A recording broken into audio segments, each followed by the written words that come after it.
Muito obrigado por escolher o Ministério de Vídeo e Áudio do Templo Batista Maranata. Depois de ouvir esta mensagem, visite o nosso site www.tbm.org.br.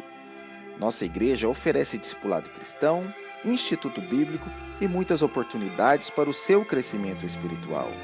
Que Deus o abençoe. Maranata, ora vem, Senhor Jesus. Bom dia, irmãos. Vamos cantar comigo Crer e Observar, cantor que são 301.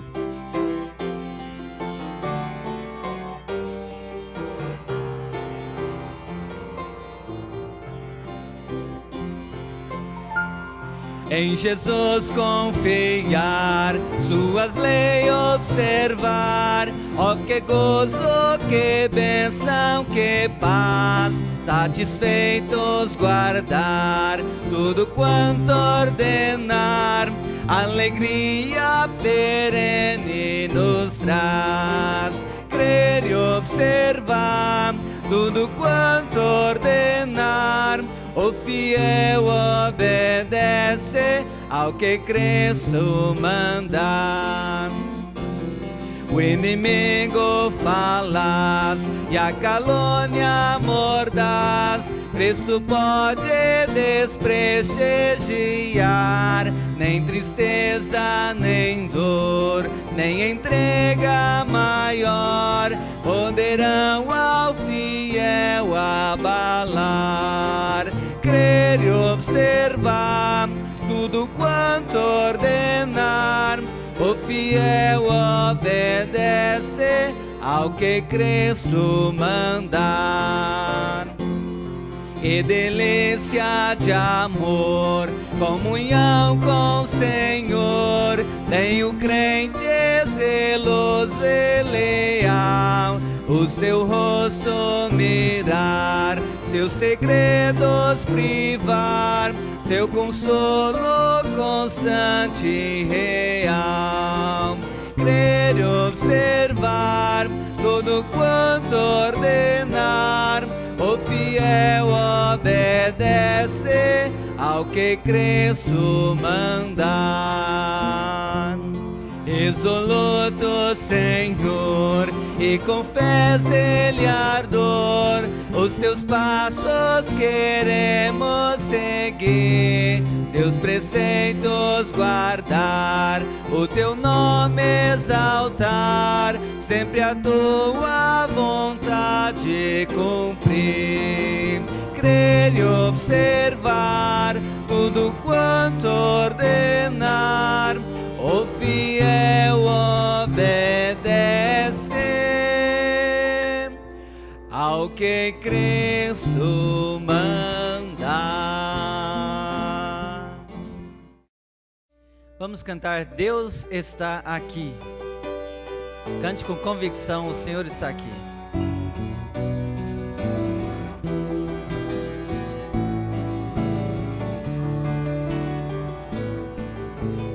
Deus está aqui, aleluia, tão certo como o ar que eu respiro, tão certo como a manhã que se levanta, tão certo como eu te falo e podes me ouvir. Deus está em nós, aleluia, tão certo como o ar que eu respiro, tão certo como a manhã que se levanta, tão certo como eu te falo e podes me ouvir. Deus está nos céus, aleluia, tão certo como o ar que eu respiro, tão certo como a manhã que se levanta, tão certo como eu te falo e podes me ouvir. certo como eu te falo e podes me ouvir. Amém. Canta ainda comigo, passo a passo. Ao enfrentar problemas sem fim, olho para Deus.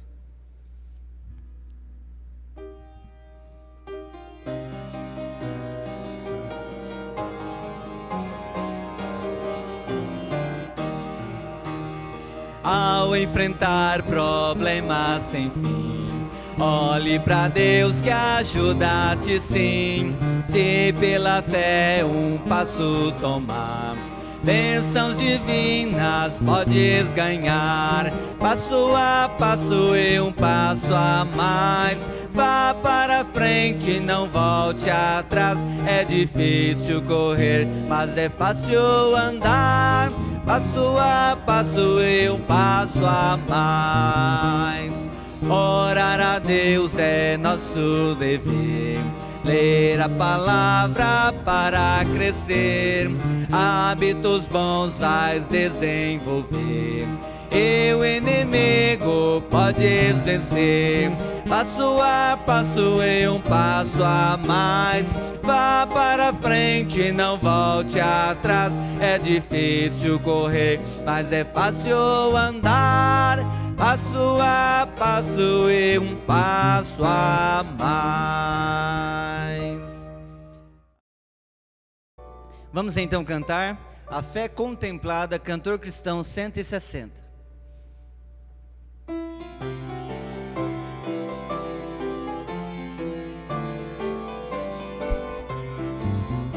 Deus promete grandes coisas conceder a qualquer que peça, crendo que há de obter a resposta sem na fé enfraquecer.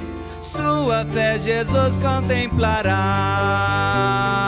sua fé Jesus contemplará. Sim, o que Jesus promete dá. Ele vê o coração e responde à petição. Sua fé Jesus contemplará. Deus tem prometido a quem não duvida dar-lhe todo quanto a Ele suplica. Ele o prometeu e não irá negar. Sua fé Jesus contemplará. Sua fé Jesus contemplará. Sim, o que Jesus promete dá. Ele vê o coração e responde à petição. Sua fé Jesus contemplará. Deus já grandes maravilhas operou por alguém que firme nele confiou e que da promessa em nada duvidou. Jesus Cristo a fé contemplará. Sua fé Jesus contemplará. Sim, o que Jesus promete dá. Ele vê o coração e responde à petição. Sua fé Jesus contemplará. Sim, creiamos no que Deus nos prometeu, pois jamais desonrará o nome seu. Ele cumprirá promessas que nos deu. Jesus Cristo a fé contemplará. Sua fé Jesus contemplará. Sim, o que Jesus promete dá. Ele vê o coração e responde à petição. Jesus Cristo a fé contemplará.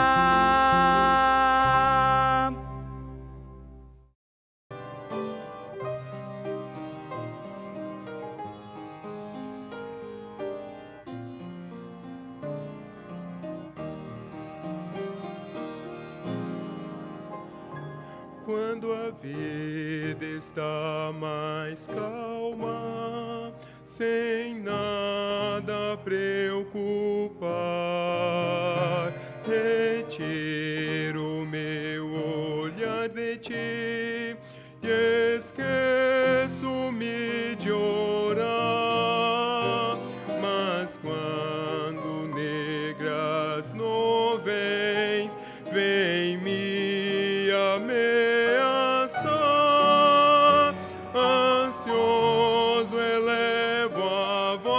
ti e ouves meu clamar. Preciso do Senhor. Quando o mar calmo estiver, preciso do Senhor. Quando o vento forte der, vindo provações ou não, quero estar em oração. Preciso do Senhor, sim, preciso.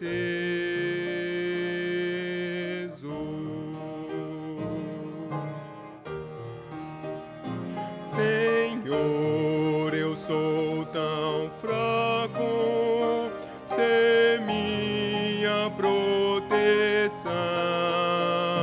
Sem ti não posso eu cantar, pois és minha canção. E se por meu orgulho confio só em mim, ensina-me humilde a depender de ti. Preciso do Senhor. Quando o mar calmo estiver, preciso do Senhor. Quando o vento forte der, vindo provações ou não, quero estar em oração. Preciso do Senhor, sim, preciso.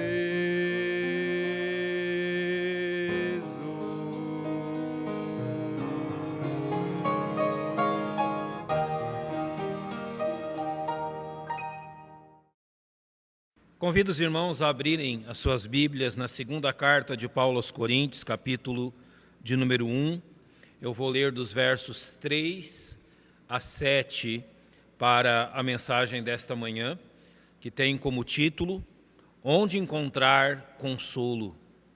Ou seja, onde a palavra de Deus nos diz que encontraremos o consolo que precisamos, principalmente em épocas como a que vivemos. Nós vamos ler 2 Coríntios capítulo 1, versos 3 a 7, e depois da leitura nós vamos orar.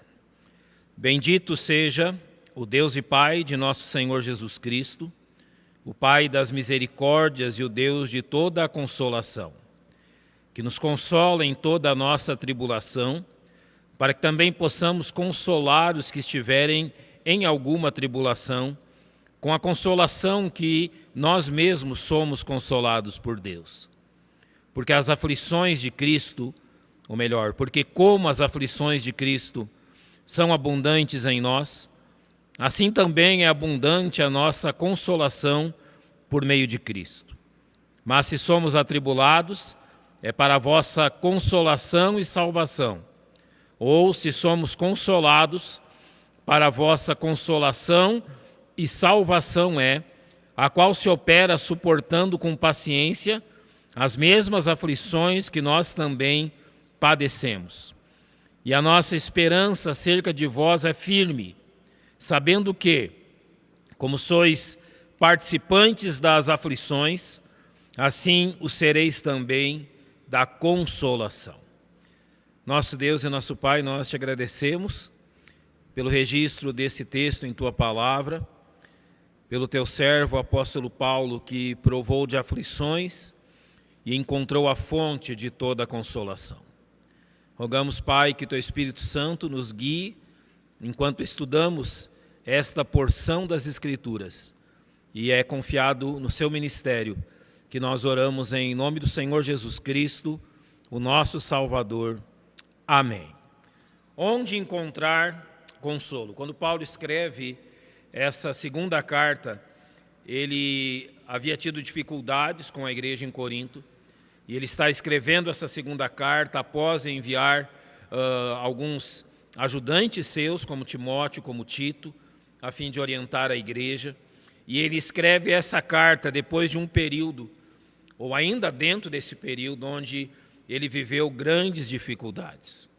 Por exemplo, no verso 9 do mesmo capítulo, ele diz: mas já em nós mesmos tínhamos a sentença de morte, para que não confiássemos em nós, mas em Deus, que ressuscita os mortos, o qual nos livrou de tão grande morte e livra, e em quem esperamos que também nos livrará ainda. E o verso 8, ele diz: porque não queremos, irmãos, que ignoreis a nossa tribulação que nos sobreveio na Ásia, pois que fomos sobremaneira agravados, mais do que podíamos suportar. E esta é a razão que ele escreve os versos 9 e 10. Então, o que ele fará aqui é procurar encorajar a igreja, aquelas pessoas, diante das lutas e dificuldades que eles estavam vivendo, que ele próprio, o apóstolo Paulo, viveu e passou por elas. Então, esse texto nos é abençoador, apontando, em primeiro lugar, que problemas, aflições são comuns, como diz o apóstolo Pedro, a todos os irmãos que estão neste mundo. E, em segundo lugar, mostrando que há pleno consolo em Jesus Cristo, independente da circunstância que venhamos a viver. Eu quero começar pelo verso 3, que diz que bendito seja o Deus e Pai de nosso Senhor Jesus Cristo, o Pai das misericórdias e o Deus de toda consolação. Então, Paulo começa o texto falando sobre algumas características de Deus. Ele agora fala sobre Deus Pai, e aquilo que ele coloca diante de nós seria como: você conhece o Deus de toda consolação, o Deus que é o Pai das misericórdias? Você sabe quem é esse Deus? Porque tudo que ele vai falar depois disso está na dependência dessa grande verdade. Quando ele diz Pai das misericórdias, ele está falando da compaixão de Deus. E a compaixão de Deus por quem? Esta compaixão que leva a Deus a considerar o nosso estado humilde, desamparado, o fato do ser humano não passar de pó. Ou seja, Deus está olhando para as nossas aflições, Deus está olhando para quem realmente somos, e Ele está olhando para o ser humano com misericórdia, com compaixão. Por isso Ele é chamado que é o Pai das misericórdias. As suas misericórdias não têm fim. E o que leva a Deus a agir aqui é que mesmo que nós mereçamos, como pecadores, sermos castigados, na sua imensa compaixão por nós, Ele retém a sua ira e concede ao homem aquilo que ele não merece. Isso é misericórdia. Deus tem compaixão de quem somos. Ele olha para a nossa fragilidade e Ele derrama sobre nós misericórdia. Mas também Deus é o Deus de toda consolação. Consolar aqui é colocar-se ao lado para encorajar, para trazer encorajamento, consolo. Deus é o nosso consolador por meio do seu Espírito Santo. Então, não somente Ele é o Pai das misericórdias, mas Ele é o Deus de onde vem toda a consolação. E isso é importantíssimo para aquilo que Paulo vai dizer a seguir. Ele vai se basear nisso. Então, ele lançou diante de nós uma grande verdade. Deus é misericordioso e dele vem todo o consolo. Então, agora ele vai nos ensinar como nós podemos vivenciar esse consolo em nossa própria vida. A primeira questão que nós devemos indagar ao texto, observando isso, é como Deus concede consolo. Ou seja, qual o instrumento que Deus usa para nos consolar.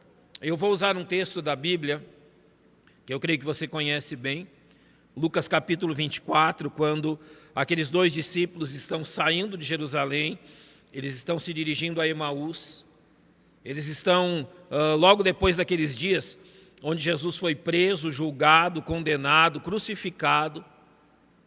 Eles estão voltando para a sua aldeia, e o texto vai dizer que eles estão tristes. O verso 17 mostra isso.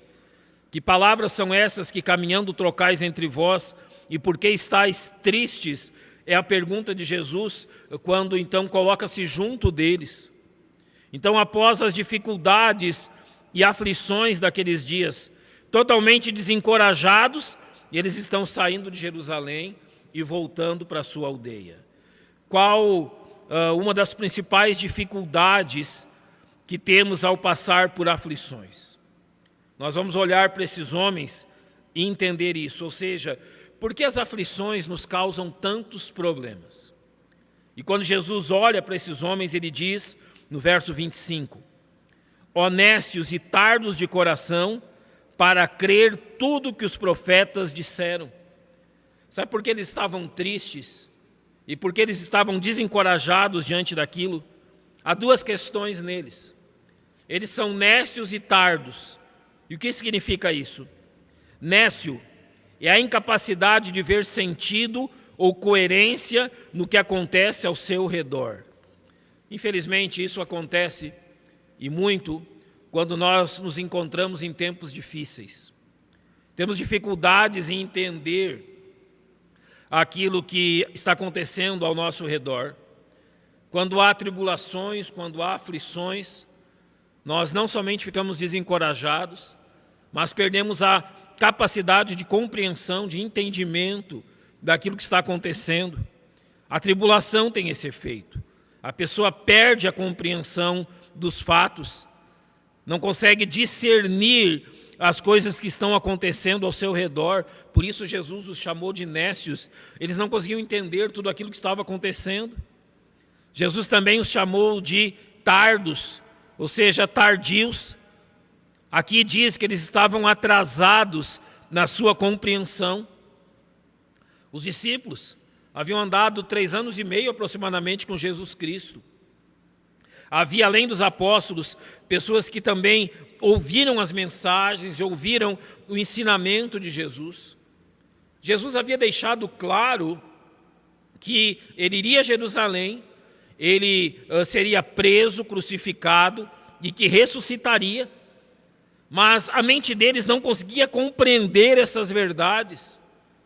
Aquilo que estava acontecendo na mente deles era consequência da falta de conhecimento e entendimento bíblico.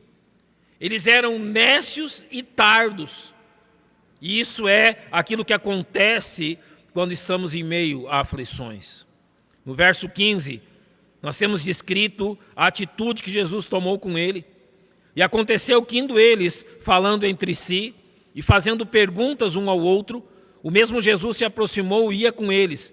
Esse texto, ele reflete bem o que é consolo. Consolador no grego é parácletos, colocar-se ao lado, chamado ao lado para dar o apoio. E aqui Jesus faz exatamente isso. Ele se coloca ao lado deles. E observe qual é o instrumento que Jesus usa para encorajar e consolar aqueles 2 discípulos. Então ele disse, honestos e tardos de coração, para crer tudo que os profetas disseram. Jesus aqui já aponta qual era o problema deles. Eles precisavam compreender aquilo que já havia sido dito pelos profetas a respeito dele, Jesus Cristo.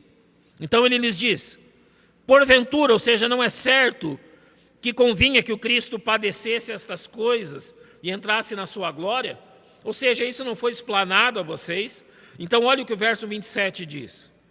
E começando por Moisés e por todos os profetas, explicava-lhes o que dele se achava em todas as Escrituras. Jesus os encontrou tristes, desencorajados. E qual foi o instrumento que Jesus usou para devolver-lhes a coragem e para trazer-lhes consolo? Jesus começou a mostrar na palavra de Deus que tudo aquilo que estava acontecendo estava dentro do plano de Deus. E é assim que Deus age conosco hoje também. Quando nós precisamos de consolo, quando nós precisamos de direcionamento, quando nós precisamos de encorajamento, o que Deus faz? Ele nos leva à sua palavra. Ele nos leva a entender aquilo que a sua palavra diz a respeito das circunstâncias. Jesus aqui trouxe a eles uma palavra racional, entendível, não algo emocional, não algo motivacional, muito pelo contrário, Jesus traz a verdade. Jesus explana a verdade ao coração daqueles discípulos. E olha o resultado disso no verso 32. E disseram um para o outro, porventura não ardia em nós o nosso coração, quando pelo caminho nos falava e quando nos abriu as Escrituras? Olha o efeito imediato de Deus usar o instrumento de encorajamento e consolo. Eles dizem, porventura não ardia em nós o coração, ou seja, não nos queimava o coração. O que quer dizer isso? Que aquela palavra lhes trouxe encorajamento. Agora eles estavam não só consolados, mas também encorajados por aquilo que Jesus lhes havia dito. E esse encorajamento e consolo mudou a atitude deles. Os versos 33 e 34 dizem, e na mesma hora, levantando-se, tornaram para Jerusalém e acharam congregados os 11 e os que estavam com eles, os quais diziam, ressuscitou verdadeiramente o Senhor e já apareceu a Simão. O que eles fazem então? Eles retornam para o lugar aonde havia acontecido tudo aquilo que lhes trouxe aquele desencorajamento pela sua falta de compreensão. Imediatamente, eles voltam para o centro do palco onde Jesus estava agindo. E ali, eles estão junto agora aos discípulos, prontos para que Deus permanecesse agindo neles e por eles naqueles dias. O que isso nos ensina? Que diante dos efeitos das aflições e tribulações, o que Deus faz-nos é dirigir-nos à Bíblia. O Senhor nos dirigirá a sua palavra. Então nós temos que ter uma resposta para a seguinte indagação. Do que precisam os homens, em meio à tribulação desses dias, serem dirigidos à Bíblia? Você conhece bem Salmos capítulo 119, verso 105. Lâmpada para os meus pés é a tua palavra e luz para o meu caminho. Ou seja, aqui Deus está nos dizendo sobre a função da sua palavra. Ilumina o nosso caminho, é uma lâmpada para os nossos pés. Então, o que precisam os homens, o que precisa o ser humano, em meio às dificuldades desses dias, precisa ser dirigido à palavra de Deus. É ali que está a fonte de todo o consolo que Deus tem concedido a nós. Mas o texto de 2 Coríntios capítulo 1, ele não para por aqui, mas agora ele vai nos ensinar como sermos instrumentos deste consolo que Deus nos dá. Então, a primeira questão que Paulo vai apresentar no verso 4 é como eu posso me tornar, como filho de Deus, um bom consolador àqueles que estão procurando consolo nesses dias de aflição. O verso 4 diz, para que também possamos consolar os que estiverem em alguma tribulação, com a consolação com que nós mesmos somos consolados por Deus. Eu vou usar sinônimos das palavras consolar e tribulação, então isso deixa o sentido do verso mais claro na seguinte forma: para que também possamos encorajar e confortar os que estiverem passando por testes pesados, com o encorajamento e conforto com que nós mesmos somos encorajados e confortados por Deus. Então agora nós somos informados e esclarecidos que uma das razões de enfrentarmos aflições é para que através dessa dura experiência, o de passar por aflições, Deus nos capacite a ensinar a outros como obter o consolo do Senhor. Ou seja, quando Deus permite aflições, tribulações em nossa vida, o que Ele deseja que através dela nós saibamos guiar outros à palavra de Deus e ao consolo que Deus nos concede. Mas para que isso aconteça, é preciso que nós aprendamos algumas lições. A primeira delas, que sim, as aflições são uma escola. As aflições são um tempo de aprendizado. Paulo disse para que possamos, ou seja, para que nós tenhamos um fruto de tudo isso. Então as aflições, elas nos ensinam que Deus trabalha principalmente através daquelas coisas que nós não gostamos ou que nós não temos prazer nelas. Sabe, enquanto este mundo passa pelas aflições dos últimos dias, há pessoas morrendo, há pessoas enfermas entre a vida e a morte, há pessoas esperando o resultado, se estão enfermas ou não, há pessoas em casa temendo ficarem enfermas. Elas precisam saber disso, que Deus usa dessas coisas para nos chamar a atenção e para nos abençoar. Romanos 8:28 diz: sabemos que todas as coisas contribuem juntamente para o bem daqueles que amam a Deus. Ou seja, todas as coisas, inclusive uma epidemia. No Salmo 119, o salmista reflete duas bênçãos do fato dele ter passado por aflições. Ele diz no verso 67, antes de ser afligido, andava errado, mas agora tenho guardado a tua palavra. Ele diz, olha, antes que as aflições viessem, mesmo que eu não percebesse, eu estava errado. Eu estava vivendo uma vida errada. Mas agora eu aprendi pela tua palavra o que eu devo fazer. O verso 71 diz, foi-me bom ter sido afligido para que aprendesse os teus estatutos.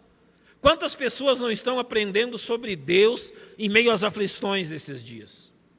Quantas pessoas não estão sendo educadas e treinadas na lei de Deus, nos estatutos de Deus, em meio às dificuldades nesse dia, nesse tempo? Então, as aflições, elas não são um tempo de castigo, mas elas são principalmente um tempo de aprendizagem, de abrirmos os olhos e aprendermos. Agora, para que nós possamos usar essa experiência, que então temos ao passar por aflições, abençoando outros, é preciso que uma segunda atitude esteja presente em nós. E a mesma atitude citada no verso 1 no verso 3, sobre a pessoa de Deus. É preciso então que nós demonstremos compaixão, misericórdia. Ele diz, aos que estiverem em alguma tribulação. Então é preciso que você passe a observar aqueles que estão ao seu redor e que passam por aflições. E sabe qual é uma das maiores dificuldades que nós temos nisso? É porque normalmente quando nós olhamos e observamos alguém que está passando por aflição, e eu lembro aqui de Jó, quando Jó ele começa a passar pelo seu período de aflição, logo 3 amigos se aproximam dele, e ao invés de trazer consolo para Jó, eles vão julgar Jó, e eles são unânimes num conceito. Jó havia cometido um grande pecado, e por isso então Deus o estava castigando. Irmãos, não só desses 3 homens, mas para nós também isso se reveste de um grande problema. Porque a nossa tendência humana, quando nós observamos alguém em aflição, é julgar que aquela pessoa merece o que ela está passando. Em João capítulo 9, quando Jesus e os discípulos passaram por um homem cego de nascença, os discípulos perguntaram, mestre, quem pecou? Este ou seus pais para que nascesse cego? Eles tinham que achar um culpado, eles tinham que achar um responsável pelas aflições, mas não é isso. Se você quer ser um instrumento de consolo na vida de outros, você precisa parar de julgar por que Deus está fazendo aquilo, parar de julgar se aquelas pessoas são merecedoras ou não daquilo que está acontecendo e exercer, ao invés de julgamento, misericórdia, compaixão. Mas que tipo de compaixão? Tiago vai nos ensinar no capítulo 2 o tipo de compaixão que Deus nos manda exercer. Meus irmãos, que aproveita se alguém disser que tem fé e não tiver obras. Porventura a fé pode salvá-lo. E se o irmão ou a irmã estiverem nus e tiverem falta de mantimento cotidiano, e algum de vós lhes disser, ide em paz, aquentai-vos e fartai-vos, e não lhes derdes as coisas necessárias para o corpo, que proveito virá daí? Deus nos manda exercer o tipo de misericórdia, de compaixão, do samaritano quando viu aquele homem à beira do caminho. 3 outros religiosos passaram pelo homem e não tomaram atitude alguma. Mas quando o samaritano passa por ele não somente toma a atitude de ajudá-lo, como ele se dispõe a cobrir as despesas do que aquilo resultaria. Ele diz, olha, eu vou deixar este homem aqui nessa estalagem, e se alguma outra despesa houver, eu vou pagar-te. Ele agiu com paixão. E observe então o poder do testemunho desta compaixão. Paulo diz ao final do verso, com a consolação com que nós mesmos somos consolados por Deus. Sabe o que significa isso? Que esse período de aflição, esse período de dificuldades que nós estamos vivendo no mundo inteiro praticamente, é um tempo precioso para nós testemunharmos como Deus é bom. Dizer às pessoas como Deus tem cuidado de nós e que mesmo quando passamos por dificuldades, a sua presença junto a nós nos encoraja. O salmista diz, no Salmo 119, verso 92, se a tua lei não fora toda a minha recriação, há muito que pereceria na minha aflição. E no verso 50 ele diz, isto é a minha consolação na minha aflição, porque a tua palavra me vivificou. Então, irmãos, esse período de aflições que a humanidade tem vivido é uma oportunidade preciosa de nós testemunharmos do poder e da bondade de Deus. Falar às pessoas que Deus, através da sua palavra, tem nos encorajado e nos ajudado. Que Deus, através da sua palavra, nos tem fortalecido.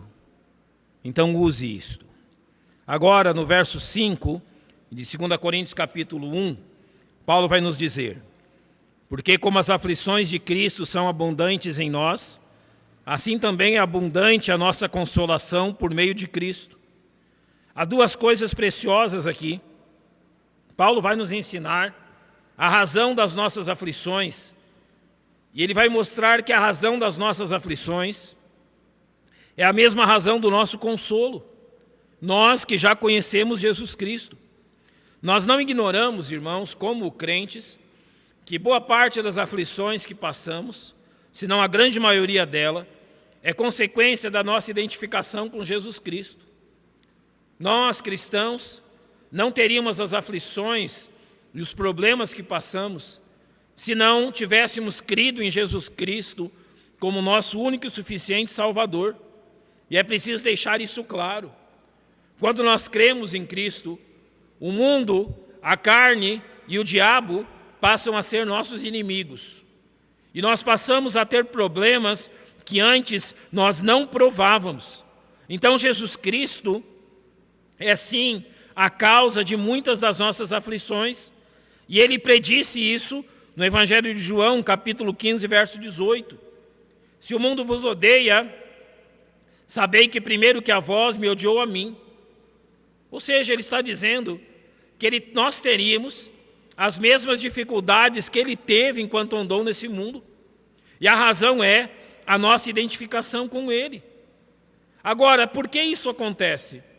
Porque é necessário que venham aflições para que nós sejamos conformados à imagem de Cristo.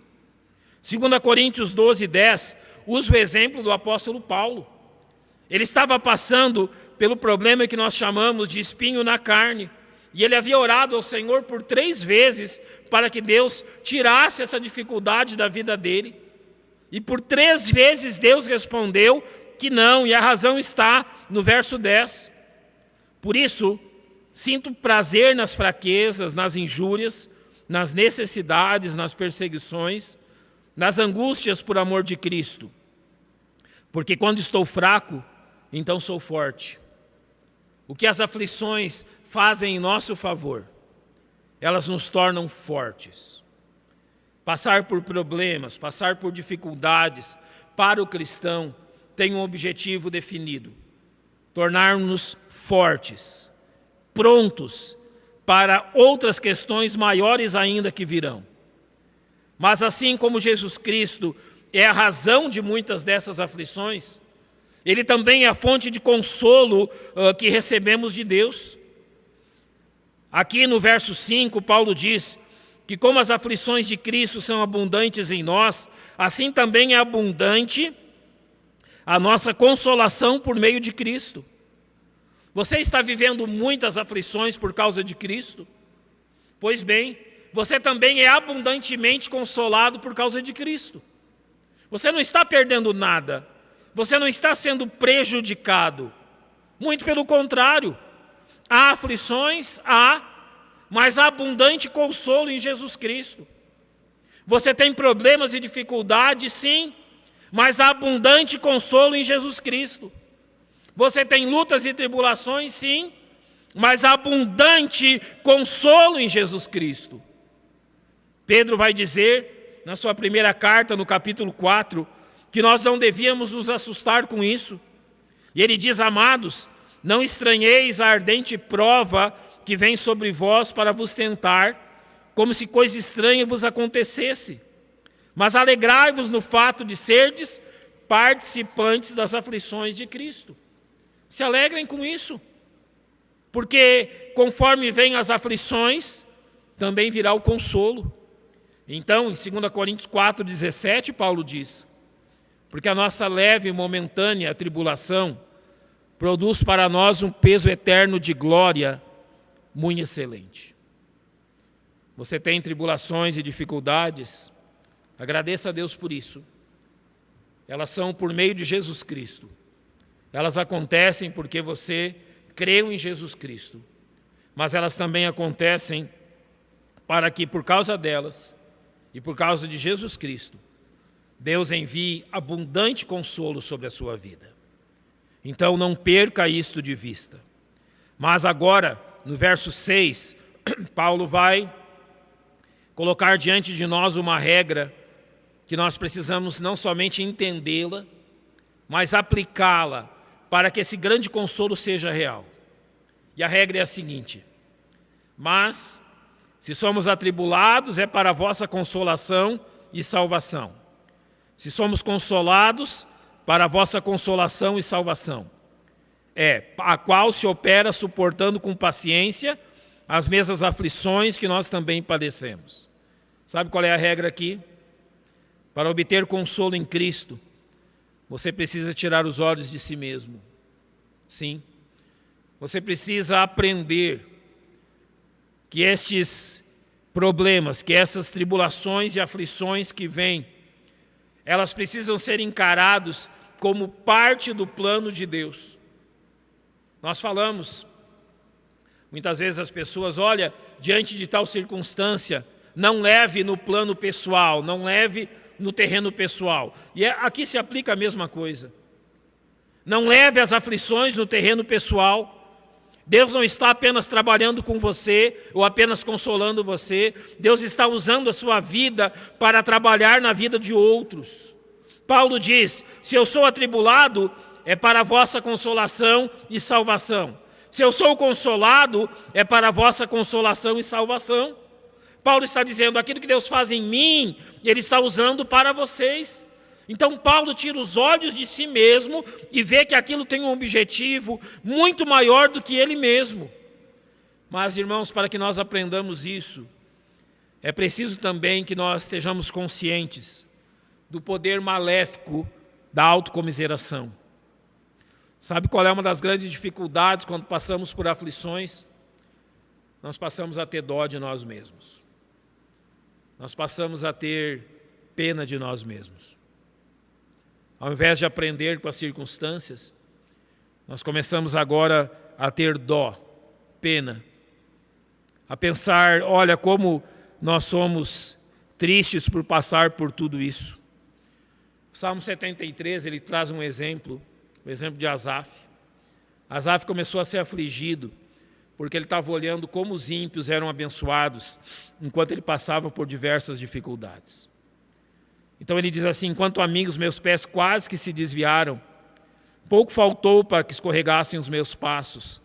pois eu tinha inveja dos nécios quando via a prosperidade dos ímpios. Ele fala isso no início do Salmo 73. Ele começou a ter dificuldades com aquilo. Eu sirvo a Deus, eu procuro ser fiel a Deus, e olha o que eu estou colhendo. Agora eu estou olhando para a vida dos ímpios, e eles não têm os mesmos problemas que eu. Eles não enfrentam as mesmas dificuldades que eu. Então, tem que ter alguma coisa errada aqui. E ele começa a ter pena de si mesmo. A autocomiseração começa a trabalhar no coração dele. E ele diz: assim o meu coração se azedou, sinto picadas nas minhas entranhas. Assim me embruteci e nada sabia. Fiquei como um animal perante ti. Sabe o que ele colheu ao ter pena de si mesmo? Sofrimento. E uma oportunidade grande de se afastar de Deus. Sabe o que a autocomiseração fará com você? Será uma porta para que você deixe os caminhos de Deus. Nada mais do que isso. Ter pena de si mesmo não vai trazer nenhum bom fruto para você. Assim como também não trouxe para Asaf.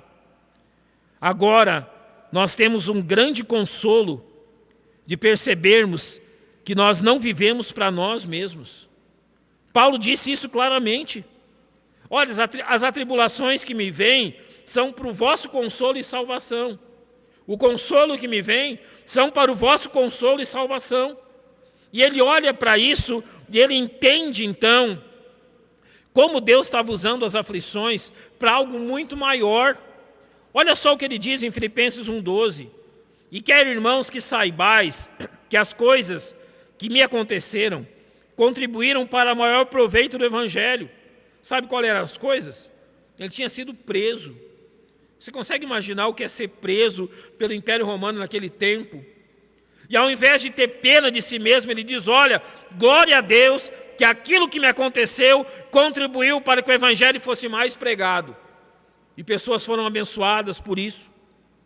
Na mesma carta, no mesmo capítulo, verso 20, ele diz: antes, com toda a confiança, Cristo será, tanto agora como sempre, engrandecido no meu corpo, seja pela vida, seja pela morte. Ele diz: olha, se esses que me prenderam tirarem a minha vida agora, tudo bem. Se eu permanecer vivo, tudo bem. Porque o objetivo maior não é o meu conforto, mas sim a glória do nome de Jesus Cristo. E é isso que nós devemos pensar. Nós não podemos olhar para as coisas que nos acontecem como se fosse uma questão meramente pessoal. Você consegue perceber que quando nós passamos por aflições, outros estão com os olhos em nós? E que nós podemos gerar neles ou um grande desapontamento e desencorajamento, ou uma grande surpresa, encorajando-os a mudarem suas vidas. Romanos 8:28, Paulo disse que todas as coisas contribuem para o bem daqueles que amam a Deus. Então, não reclame das aflições. Use-as para o bem da sua vida, para o bem de outros e para a glória de Deus. Então, Paulo, ele vai terminar no capítulo 1, verso 7, dizendo: e a nossa esperança acerca de vós é firme, sabendo que, como sois participantes das aflições, assim o sereis também da consolação. Sabe o que ele está dizendo aqui? Que tão certo como Deus permite aflições, com certeza Deus enviará consolo. Ele usa a expressão: a minha esperança acerca de vós é firme. E a palavra firme aqui é inabalável. É uma âncora que é lançada e nada pode tirá-la. Ele está dizendo: olha, há algo inabalável aqui. Deus está enviando aflições, mas junto disso, Deus está enviando também consolação, encorajamento e conforto. Você está provando disso? Quando Paulo escreve aos Coríntios na primeira carta, ele diz, capítulo 10, verso 13, não veio sobre vós tentação senão humana, mas fiel é Deus, que não vos deixará tentar acima do que podeis. Antes, com a tentação, dará também o escape. Deus está dizendo que junto dos problemas, junto das aflições, Ele também lança o consolo e a solução. Sabe o que os crentes devem fazer nesse período? Orar a Deus: Senhor, aqui estão as minhas aflições, e Tu prometeste que junto delas o Senhor mandaria o escape, a solução. Pai, aonde está o escape? Talvez você perdeu o seu emprego, talvez você está perdendo o seu negócio por causa de tudo isso que está acontecendo. Talvez alguém da sua família esteja no hospital com sintomas deste vírus, ou já confirmado como alguém que adquiriu esse vírus. Ore a Deus. Pai, aqui está o problema. O Senhor prometeu a solução. Onde está a solução? Permite que eu veja pelos olhos da fé. Mas eu quero também deixar uma palavra àqueles que ainda não conhecem Jesus Cristo como seu Salvador. Jesus Cristo tem grande consolo para você também. Em Mateus capítulo 11, quando ele vê as pessoas ali perdidas, ele diz e dá a elas um conforto tremendo ao dizer o seguinte: vinde a mim, todos que estáis cansados e sobrecarregados, e eu vos aliviarei. Este é um convite a todos aqueles que ainda não conhecem Jesus Cristo como seu único e suficiente Salvador. E a promessa é de alívio. Jesus Cristo pode trazer consolo imediato à sua vida. Jesus Cristo tem o poder de trazer encorajamento e conforto imediatos à sua vida. Basta que você aceite o convite que Ele está lhe transmitindo. Vinde a mim. Ele não está dizendo, vinde a uma religião, vinde a uma igreja, vinde a um pastor. Ele está dizendo, vinde a mim, Jesus Cristo, e eu vos aliviarei. Vinde a mim todos, inclui quem? Você também. Não exclui ninguém deste convite. Todos os que estão cansados e sobrecarregados, eu vou dar alívio. E como Ele faz isso? Ele faz isso nos convidando a reconhecermos que Ele é o Salvador. E como nós fazemos isso? Primeiramente, você precisa reconhecer que o grande problema da sua vida se chama pecado. E que o seu amor pelo pecado tem lhe provocado grandes danos. Então hoje é o dia de decidir-se em abandonar os seus pecados, esses pecados que talvez você ame tanto, e então dirigir-se a Jesus Cristo. Confesse a Ele os seus pecados. Confesse a Ele que você é um pecador, que você esteve errado todo esse tempo. E clame que Ele perdoe os seus pecados, que passe a ser, a partir desse instante, o seu Salvador. Paulo disse na carta aos Romanos, se com tua boca confessares e em teu coração creres que Deus o ressuscitou dentre os mortos, serás salvo. Então você pode fazer isso agora, aí onde você está. Ajoelhe-se, fale com Deus, reconheça a Deus os seus pecados e entregue sua vida a Jesus Cristo. Diga a Ele, a partir de hoje eu não me pertenço mais. Eu entendo que o Senhor morreu na cruz por mim e que o sangue derramado naquela cruz é o preço pelos meus pecados e que aquele sangue me perdoa. Receba-o como seu único e suficiente Salvador. Faça isso hoje. Talvez amanhã você não tenha oportunidade. O que fazer após isso? Peça a Deus que lhe dirija a uma boa igreja. Uma igreja que pregue verdadeiramente o Evangelho e a salvação somente por Jesus Cristo.